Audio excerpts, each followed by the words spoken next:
अखिलेश यादव जितना भरोसा यादव समुदाय पर करते हैं, उतना ही मुसलमानों पर, कन्नौज पर भी अखिलेश उसी तरह विश्वास कर रहे हैं। मगर 24 के चुनाव में सीएम योगी ने ऐसा ट्रायंगल तैयार किया है कि अखिलेश उसमें बुरी तरह फंस गए।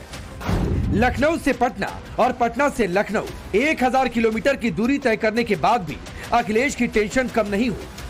अखिलेश परेशान है या फिर दबाव में, या फिर योगी के समीकरण में उलझ गए। डिटेल वाइज इनसाइड स्टोरी समझिए। अखिलेश यादव कन्नौज से लोकसभा का चुनाव लड़ सकते हैं। सूत्रों के मुताबिक अखिलेश यादव ने कन्नौज के अपने पदाधिकारियों को बकायदा अलर्ट भी किया है। अखिलेश चाहते हैं कि उनके नाम के अनाउंसमेंट से पहले कन्नौज के पब्लिक के बीच एक सर्वे कराया जाए। अखिलेश यादव ने अपने स्थानीय नेताओं को भी इसके लिए फोन किया है।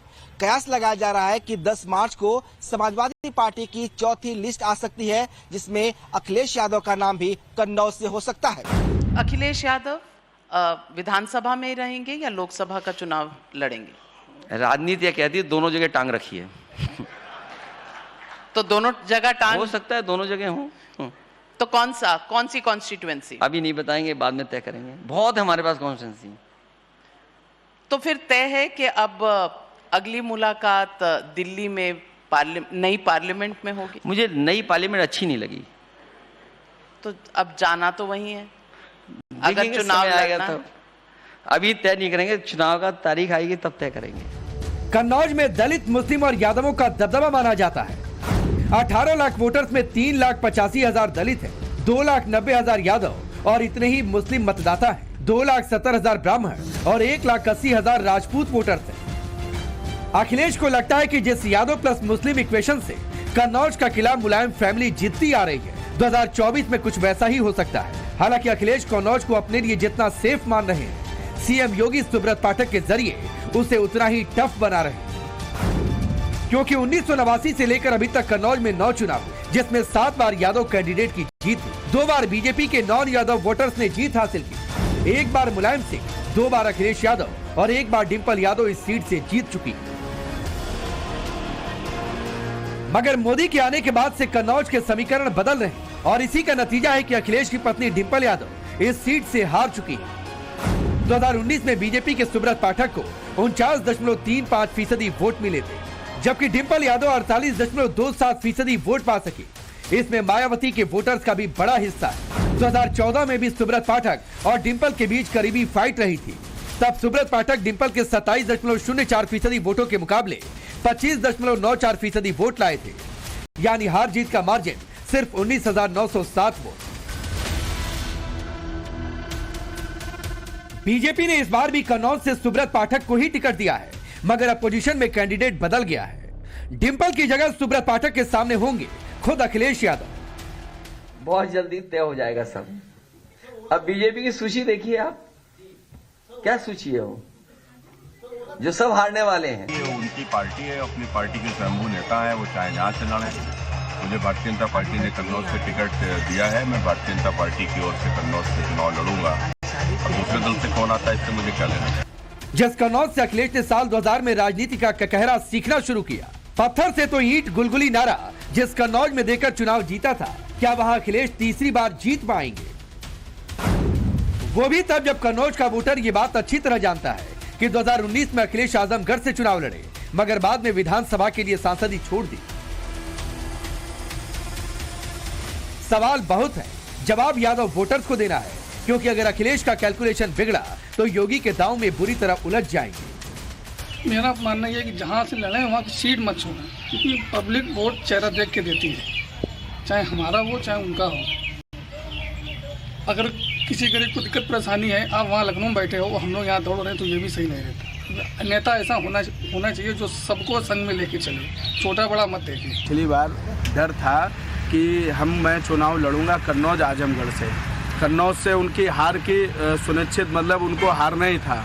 वो तो 14 में क्या हुआ, वो बेईमानी हुई, वो तो सबको दिखा था। इसी डर से उन्होंने आजमगढ़ से भी चुनाव लड़ा था। उनको डर था, इसी की वजह अब वो आजमगढ़ जाना चाहते। कन्नौज में माने सुब्रत पाठक जी बहुत ही मजबूत व्यक्ति कैंडिडेट है। जनता हम तो कहते हैं उनको खदेड़ेगी, इस बार बहुत अच्छी तरीके से खदेड़ेगी। कन्नौज से तो हम लोग उनकी छुट्टी बिल्कुल समझो पार्टी की ही छुट्टी करने वाले इस बार।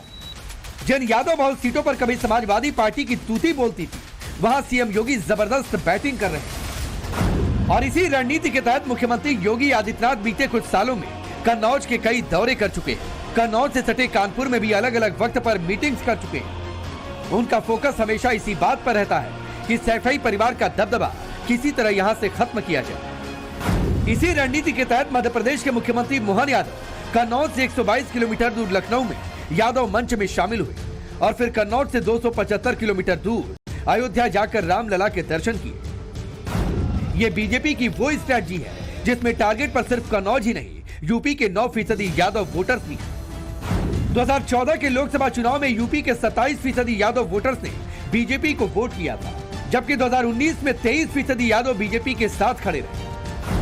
19 के चुनाव में बीजेपी 10 यादव बहु सीटों में से 8 जीतने में सफल हो गई थी। बाद में हुए उपचुनाव में आजमगढ़ सीट भी बीजेपी के खाते में आ गई, यानी मैनपुरी को छोड़कर कोई भी यादव सीट अखिलेश यादव के पास नहीं। हमारी पार्टी ने कभी ये सोचा नहीं है। मैं जिस कॉन्स्टिट्यूंसी में आता हूँ वहाँ हमारे समाज के 500 वोट नहीं है और हम वहाँ विधायक भी है, आज मंत्री मुख्यमंत्री बनते हुए यहाँ तक आए हैं।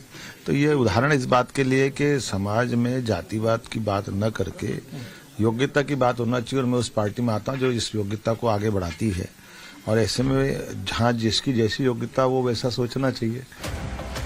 सीएम योगी कॉन्फिडेंट है और अखिलेश के लिए 24 की डगर काफी मुश्किल होती जा रही है। वजह है मुस्लिम वोटरों के छिटकने की संभावना। यूपी की 20% मुस्लिम आबादी में से 58% ने अखिलेश की पार्टी को 2014 के इलेक्शन में वोट दिया था। 2019 में यह आंकड़ा बढ़कर बीएसपी के गठबंधन के साथ 73% पहुंच गया था। 24 के चुनाव में अखिलेश इसी तीसरी फैक्टर से आस लगाए हुए थे, मगर ऑल इंडिया मुस्लिम जमात ने ऐन इलेक्शन से पहले अटैक करना शुरू कर दिया। पिता मुलायम सिंह ने जो बुनियादें रखी थी वो बुनियादें थी सबको मिला करके चलना, सबको साथ में लेके चलना, सबको नजरअंदाज किसी को न करना, ये उनकी पहचान थी। और इस पहचान को अखिलेश यादव ने खो दिया है। जब से वो समाजवादी पार्टी का नेतृत्व कर रहे हैं तो वो बराबर मुसलमानों को नजरअंदाज कर रहे हैं। ये नजरअंदाज करना उनके लिए लोकसभा के चुनाव में घातक साबित हो सकता है।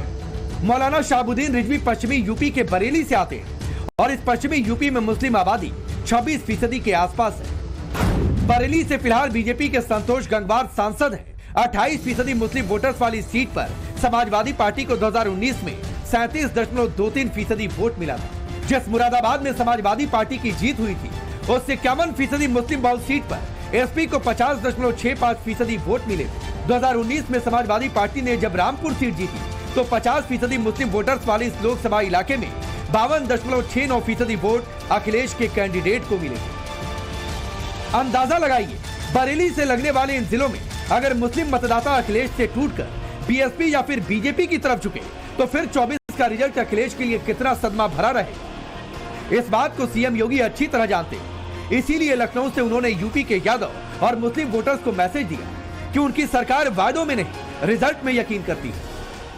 बोलने के लिए लोग कुछ भी बोलते रहे, रिजल्ट क्या है अंत में? कोई कितना भी बोले मैंने ये किया, मैंने वो किया, मैं वो कर सकता था, लेकिन अल्टीमेटली रिजल्ट क्या है? रिजल्ट पर ही यह निर्भर करता है कि उनके द्वारा किए गए प्रयास सार्थक थे या नहीं थे। अखिलेश के लिए 24 का चुनाव डू एंड डाई की सिचुएशन वाला। पहला चैलेंज कन्नौज से चुनाव लड़े तो अपनी हार से बचना, और दूसरा चैलेंज है यूपी में समाजवादी पार्टी के 5 सीटों के आंकड़े को बढ़ाना। अगर इसमें सफल हुए तो अखिलेश की साख बच सकती है, वरना योगी ने बीजेपी की 80 और सपा का सफाया करने का संकल्प लिया। और वैसे भी योगी ने ऐलान कर दिया है, हमने जो कहा उसे करके दिखाया है और जो कहेंगे उसे पूरा करके दिखाएंगे। Bureau report, times now Bharat.